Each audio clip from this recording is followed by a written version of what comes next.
Assalamu alaikum students. I hope you all are fine and doing very well at your home, being safe. I am your English teacher from Nexus Schooling System, and today we will learn the same thing of class 7, English of class 7. Open your books, come on the page number 3. Here we have the contents. We will learn today and study today unit number 2. Unit number 2 have 3 topics in that. Pages from Islam's history, the Khatmun Nabi Hazrat Muhammad Sallallahu Alaihi Wasallam's kindness, the second caliph, the first Muezzin. These 3 short topics are from the unit Pages of from Islam's history. It is one unit. It is not different units. It is only one unit with 3 different topics. Theme of this topic of the unit is ethics and values, which means that from these topics you will learn ethics and values of Islam's history. After that we have page number 9 is the page where we will find the unit. Learning outcomes are a student should be able to do all these things, all these topics, but after reading the unit number 2 and after reading these topics, after doing all the exercise we have in this unit. We will start. Jump on the page number 9 with me. Here it is. Page number 9, unit number 2, topic number 1. You should write these things in your paper, which you can write as unit name, unit number 2, page number 9, topic number 1 and the name of the topic you are reading. Then we will start the topic. Pre-reading questions. Pre-reading questions are that you should answer these questions before reading or studying the topic. The question is, in your opinion, should kindness be shown towards animals too beside human beings, and why? आपकी इस बारे में क्या राय है कि क्या जानवरों के साथ भी वही रहमदिली शो करनी चाहिए जैसे कि हम इंसानों से करते हैं, या इंसानों के अलावा क्या जानवरों के साथ भी रहमदिली करनी चाहिए हमें, और क्यों? ये वो सवाल है जिसका जवाब आपको बिना किसी टॉपिक के पढ़े हुए भी आना चाहिए. You should know the answer of this question.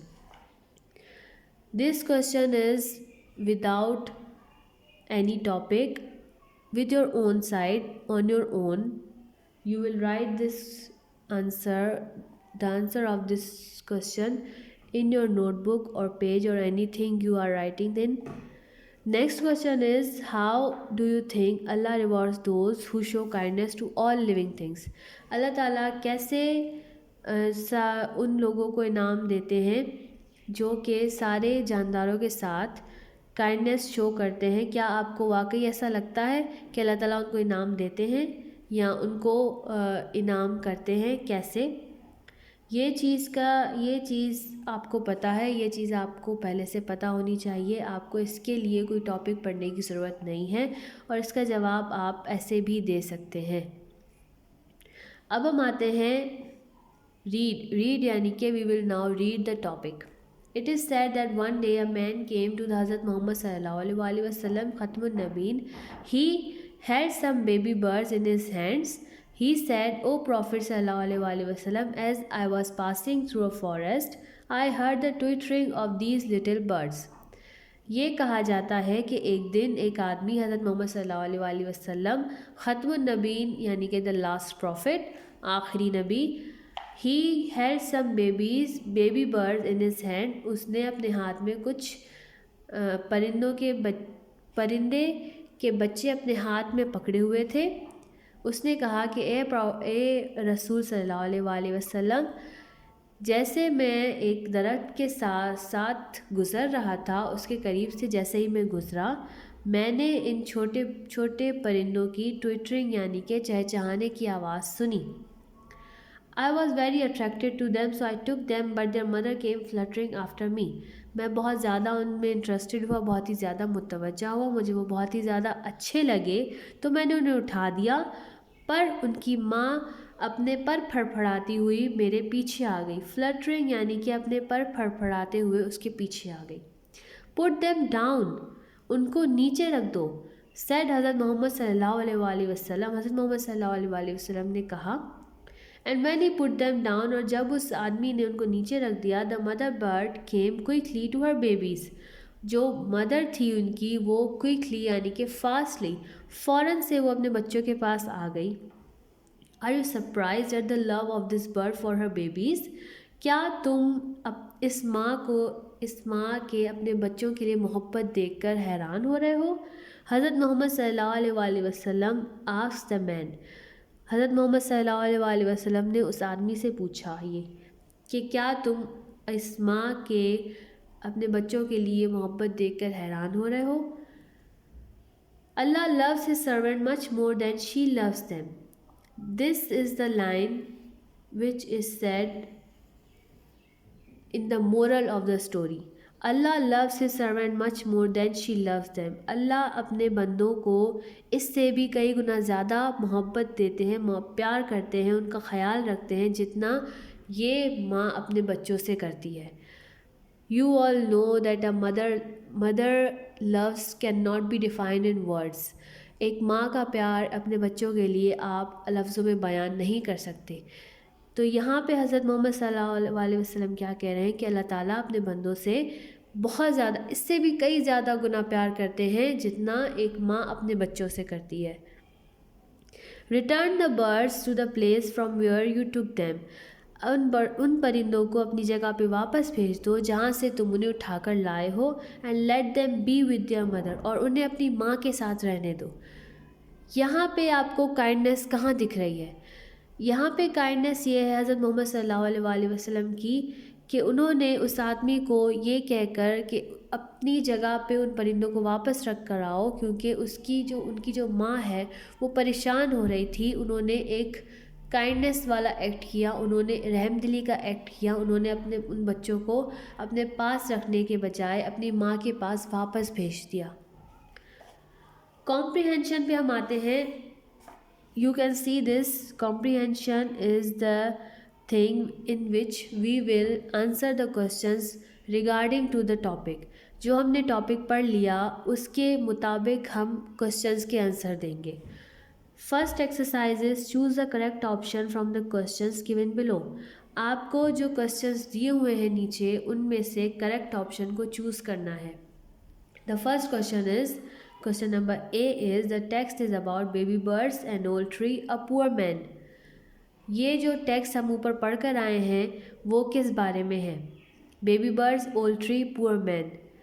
I hope you all know the answer because we have read it before. You have to choose the correct answer and write it in your paper. The question, the answer you have chosen. The mother bird was worried about her eggs, her babies, her nest. जो mother bird थी वो किस चीज़ के बारे में worried थी? अपने बच्चों के बारे में, अपने एग्स के बारे में, अपने नेस्ट के बारे में, अपने अंडों के, अपने घोंसले के या अपने बच्चों के बारे में। इसका जवाब भी आपको आता होगा। करेक्ट आंसर चूज़ करके आपको अपने पेपर में लिखना है। Next question is, the man was told by Hazrat Muhammad सल्लल्लाहु अलैहि वसल्लम to fly the baby birds away, put them back in the place where he took them from, feed them bread crumbs. उन बेबी बर्ड्स को उड़ाने के लिए, उनको अपनी जगह पे वापस रखने के लिए जहाँ से वो लेकर आया था। फीड देम ब्रेड क्रम्स, उनको ब्रेड क्रम्स खिलाने के लिए। इसका जवाब भी मुझे पता है, मुझे उम्मीद है कि आपको पता होगा। अब हम आते हैं नेक्स्ट एक्सरसाइज पे। Answer the following question in your copies notebooks. आपको इन सवालों के जवाब अपने कॉपीज़ या नोटबुक्स में लिखने हैं। What attracted the man towards the baby birds? उस जो आदमी वहाँ से गुजर रहा था उसको क्या चीज़ अट्रैक्ट की कि वो उन बेबी बर्ड्स के पास गया? आप जो टॉपिक पढ़कर आए हैं उसमें इसका जवाब दिया हुआ है। आप दोबारा से उस टॉपिक पे जाएंगे, आप उस पैसेज को रीड करेंगे and you will know the answer. How do we know that the mother bird was worried about her babies? हमें ये कैसे पता चलेगा, हमें कैसे जानेंगे कि जो मदर बर्ड है वो अपने बच्चों के लिए, अपने बेबीज़ के लिए वरिड है, परेशान है? इसका जवाब भी आपको टॉपिक में दिया हुआ है। आप पैसेज रीड करेंगे दोबारा से तो आपको उसका जवाब मिल जाएगा, नज़र आ जाएगा। Allah loves his servant much more than she loves them. This is written in bold writing.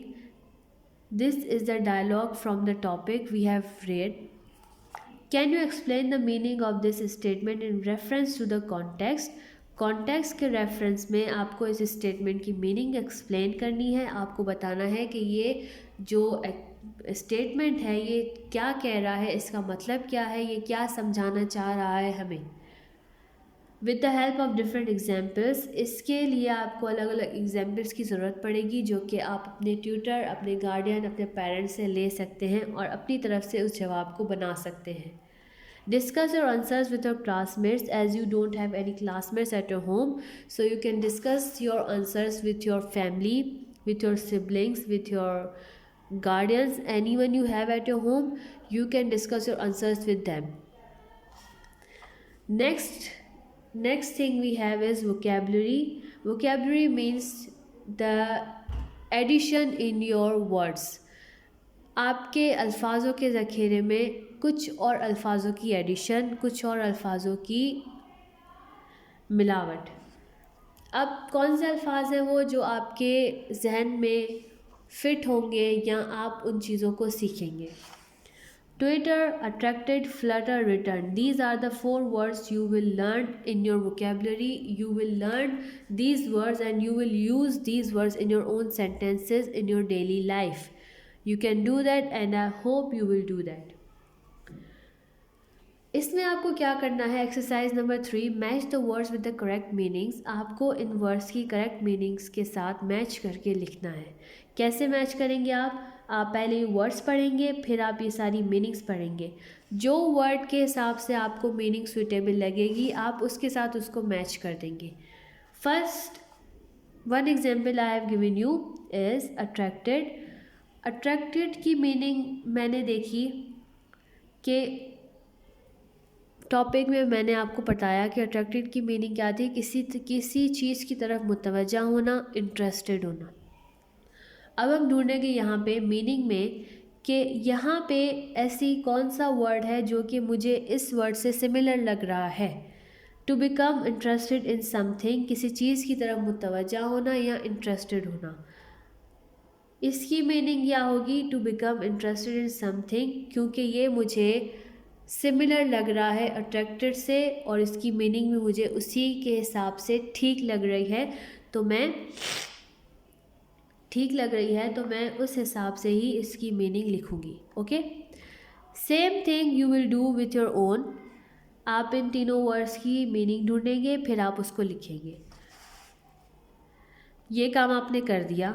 Next exercise is use the words mention above in your own sentences. जो वर्ड्स आपको ऊपर दिए हुए हैं जिसकी आपने अभी अभी मैचिंग की, आपने उसकी मीनिंग्स को मैच करके लिखा, उन वर्ड्स को आपको अपने सेंटेंसेस में यूज़ करना है। What according to you are the main ideas of the text after reading its first and last paragraph? ये आपकी 5th एक्सरसाइज है जिसमें आपसे ये पूछा जा रहा है कि आपके ख्याल में, आपके हिसाब से इस टेक्स्ट का जो कि आपने आप पीछे पढ़कर आए हैं, उस टेक्स्ट का मेन आइडिया यानी कि मोरल क्या है, मेन आइडिया क्या है, क्या चीज़ ज़रूरी बताई जा रही है इस टॉपिक पे। After reading it's first and last paragraph, यानी कि उसके पहले और आखिरी पैराग्राफ में ऐसी क्या चीज़ है जो कि आपको लग रहा है कि बहुत ही इम्पॉर्टेंट बात इसमें बताई जा रही है, इसका मेन आइडिया क्या है। ये 5 एक्सरसाइजेज आपके पास आ गई जो कि आपको करनी है घर पे बैठ के। Next thing is grammar and structure. Grammar and structure मैं आपको इसमें करा चुकी हूँ पहले से, आपको पता है प्रोनाउंस क्या होते हैं। प्रोनाउंस वो होते हैं जो किसी भी नाउन को रिप्लेस करके वहाँ पे आ जाते हैं। जैसे कि एग्जाम्पल आप देख लें यहाँ पे, one day Sana and Saba wish to eat ice cream, Sana and Saba went to Sana and Saba's mother. ये पैसेज जब आप पढ़ेंगे तो आपको इसमें कोई चीज़ लगेगा ऐसा कि बार बार रिपीट हो रही है। क्या रिपीट हो रहा है यहाँ पे? सना एंड सबा का नाम। प्रोनाउन का काम क्या होता है कि वो नाउन की जगह रिप्लेस करके वहाँ पे खुद आके बैठता है। जैसे कि अब आप जब ये नेक्स्ट पैसेज पढ़ोगे तो इसमें क्या कह रहा है, one day Sana and Saba wished to eat ice cream, they went to their mother. तो इसमें प्रोनाउन क्या होगा? दे, क्योंकि इसने क्या किया, नाउन को रिप्लेस करके उसकी जगह पे आके बैठ गया। They is the pronoun. अब आपको क्या करना है, find all the pronouns from the passage the खत्मुन नबीन हज़रत मोहम्मद सल्लल्लाहु अलैहि वसल्लम kindness and list them in your copies. आपको क्या करना है इसमें, you have to find all the pronouns from the topic, from the passage the Khatamun Nabi Hazrat Muhammad sallallahu alaihi wasallam kindness, and you have to list them in your copies. This is the first passage of unit number 2, topic the Khatamun Nabi Hazrat Muhammad sallallahu alaihi wasallam kindness. Comprehension have 2 questions, vocabulary have 3 4 5 3 questions, grammar and structure have 1 questions. Total in this passage we have 6 questions, and you have to answer all the 6 questions in your copy, in your notebook or in your pages or assignment, anything you want to do. That's all for today, and the next passage we will learn in the next video. I hope you do everything I have told you in this video, and you have learned many more things from this. If you didn't understand any of these topics or any of the things you wanted to, then you can come in school. At school we are open from Monday to Wednesday, and you know the address of the school as well. Allah Hafiz, take care, stay safe.